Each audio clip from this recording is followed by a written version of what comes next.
So this book is called Life as We Knew It by Susan Beth Pfeffer. It was published in, I believe, 2006. The genre is science fiction, and here's a brief summary. It's actually about a young girl. Her name is Miranda, and it's about her life.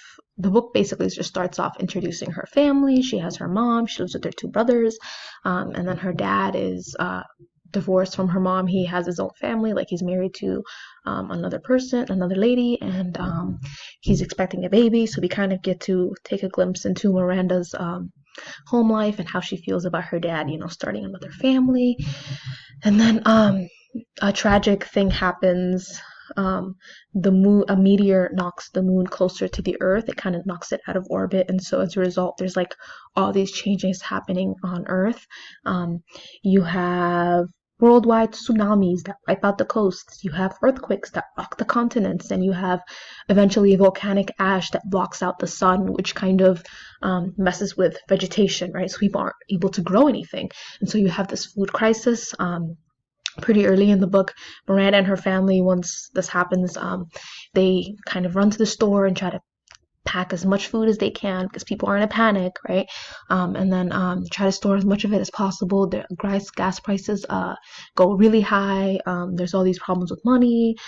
And then people start getting sick, right? People start getting sick. There's this flu going around. People are dying by the hundreds and thousands. It's happening all over the world. Some people around her town are leaving. And so Miranda is really surrounded by all this death and destruction. And throughout the book, really, you see her kind of try to live her life anyway. I mean, she still talks to the cute guy and tries to date him. She still likes to ice skate. She still fights with her brothers and her parents, right? And so through Miranda's eyes, we kind of get to see all of this, and it's really, really interesting because it's written in first person, and it almost feels like these events are happening to you. It's really personal because even though it's all fictional, it can totally happen, right? And so one way that you can connect this to my subject area, science, would be it could basically complement a unit of study on earth science. So in sixth grade, you teach earth science, or it could even be life or physical science. You could talk about climate, right? Climate change.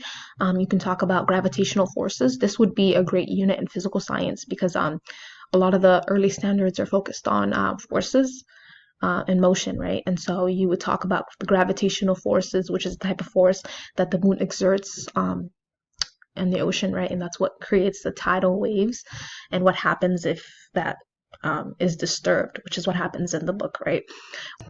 And then in earth science, this would be like a great introduction to a unit on like rock formations and rock types and things like that, because one of the things that does happen as a result of this is natural disasters like earthquakes, right? And you can talk about seismic magnitude scales and kind of introduce that, because that's a part of the standards for earth science as well, talking about the magnitude and the effect of an earthquake, as well as other natural disasters like wildfires and tsunamis, which do happen in the book. And so I can definitely see this being a good way to connect to the content area. And I don't know how it would necessarily support academic language and vocabulary, but I suppose that if you were teaching a unit about, say, forces and motion, you can kind of introduce that vocabulary early on, and then when you're reading the book, you can actually have students explain what's happening with the moon and the forces, the gravitational forces, using that vocabulary and kind of blending that in, which would promote the use of academic language as a result. And then obviously this is promoting the use of critical thinking skills, right? Because although this is a hypothetical situation, it's something that can definitely happen, and it kind of makes students think, right? There's just so many different forces at play here, so many different scientific concepts that there's really a lot to unravel. And so students are able to connect what they've learned in their earth, life science, and their physical science classes to kind of explain the phenomena that's happening with the moon, right? And so I would totally recommend this text to my colleagues. I think it could be really interesting. It's a really interesting read. I would maybe use this more in middle school if I was using it in a unit in my content area as opposed to high school, but it can totally go either way. It is a young adult novel. I was surprised by the number of connections I was able to make that could be directly kind of connected to my content area, and I would recommend it. I mean, it's honestly a super interesting read if you're interested in like dystopian kind of novels and things that are like, sci-fi based. I would explain it. I mean, I would recommend it, of course. And what kind of drew me to this in the first place was that it's science fiction, and I'm like a huge, fan of science fiction things and dystopian novels and things like that. And so, yeah, I would definitely recommend this book. It's actually it's part of a series, a collection, right?